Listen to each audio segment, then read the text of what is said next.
안녕하세요. 경희서당의 강경입니다. 오늘은 차리번 들어간 한자 정리 한번 해보겠습니다. 차리번 들어간 한자가 다 들어가고 발음이 비슷한 한자 상당히 많습니다. 한두 자가 있는 게 아니라 10자가 넘습니다. 이 한자 오늘 한번 정리하겠습니다. 끝까지 함께 하시죠.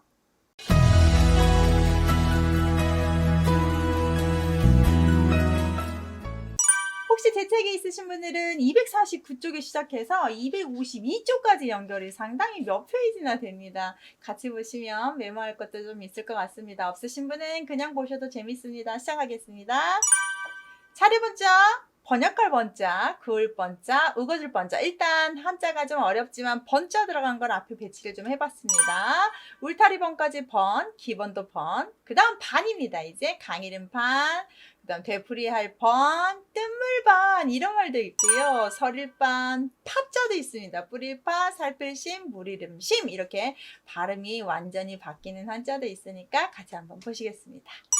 사례번자의 근문이나 소전 해서체를 보시면 농부가 지나간 발자국이라고 하는데 원래 이렇게 발자국 모양을 그렸다고 해요. 밭에 있는 발자국인데 이게 우리한테 점점 오면서 이렇게 돼버린 거죠. 그래서 밭에 난 발자국을 순서대로 농부가 씨를 뿌리면 농부 발자국 이렇게 순서대로 가잖아요.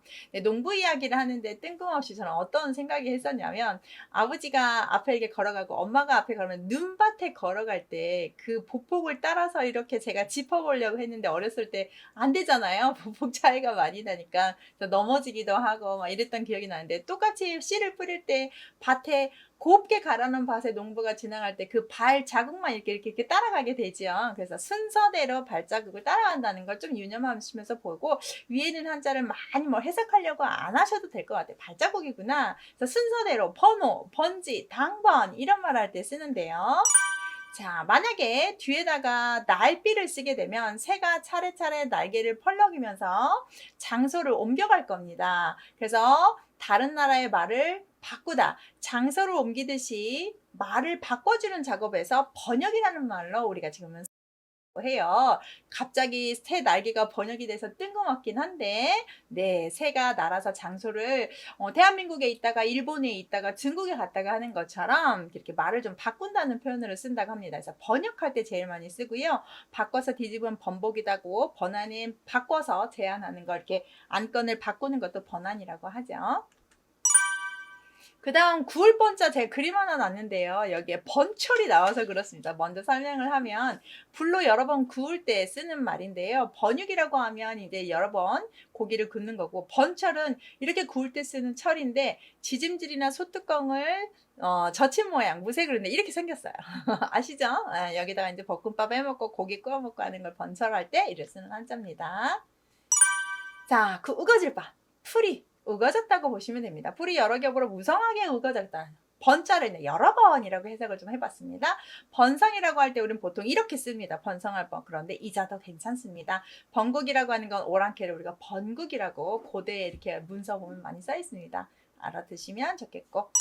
자, 울타리 번, 풀초를 붙였습니다. 이제 풀초에다가 물수까지 또 붙습니다.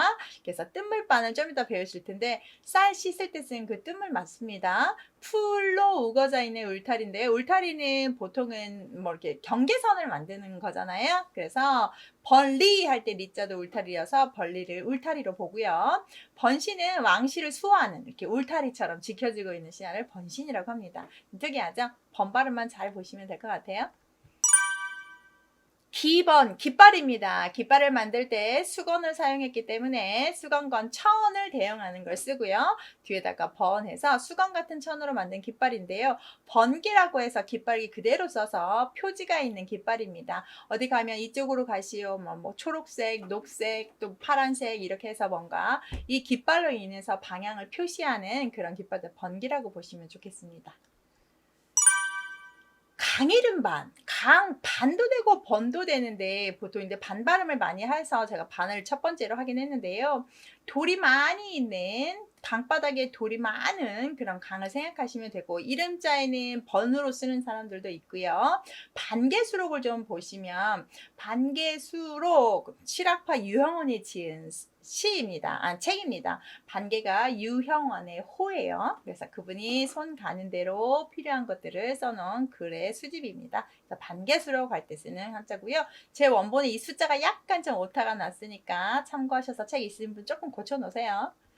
자, 그 다음 되풀이할 번자인데요. 실사입니다. 실타래가 줄줄줄줄 한 올 한 올 풀려가듯이 글을 줄줄줄줄 풀어갑니다. 지금 제가 차례번 들어간 한자들을 줄줄줄줄 풀듯이 뭔가 풀어서 해석한다는 뜻이어서, 번역은 원래 이렇게 쓰죠. 날빛자를 써서. 그런데 실사를 써도 맞다. 그런데 실사를 많이 쓰지 않아요. 그러다 보니까 쓰지 않는 한자들은 많이 없어지기 마련이죠. 그래서 그냥 참고만 하시고, 번역을 쓰라고 하면 거의 이렇게 날비 들어간 한자로 쓰시는 것이 더 좋다고 생각합니다.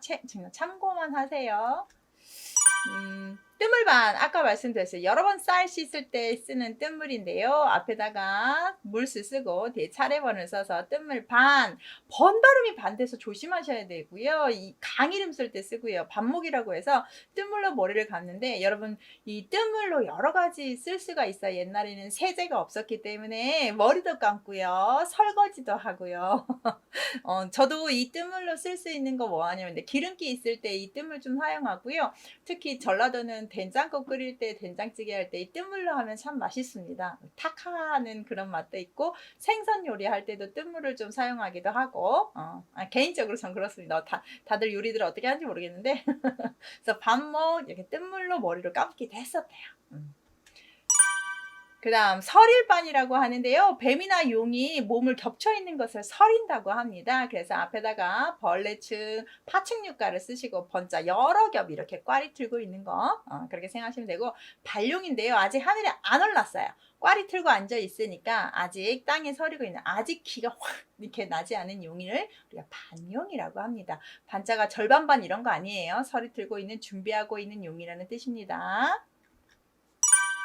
발음이 완전 바뀌는 거 보겠습니다. 이제 앞에다가 손수를 썼습니다. 아까 농부가 차례번은 씨 뿌리면서 발자국 낸다고 했잖아요. 발이랑이 지나가면서 손으로 막 씨를 뿌려요.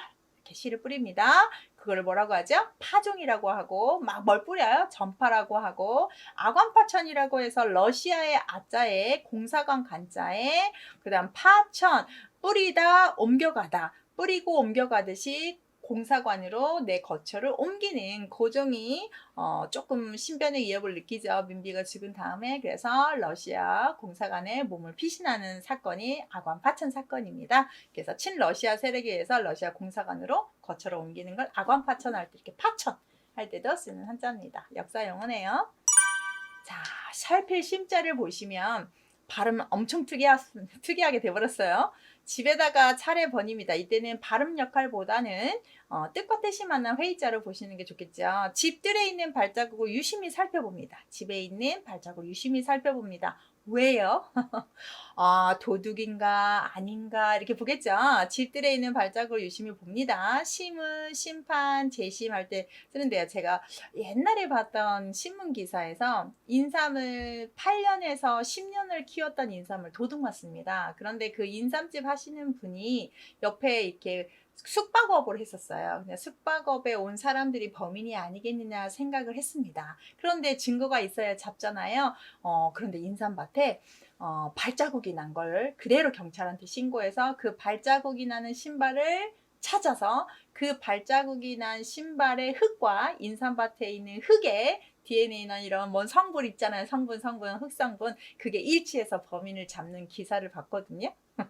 그래서 발자국을 유심히 살펴서 도둑을 잡은 기사 사건이 생각이 나는데요. 살펴봅니다.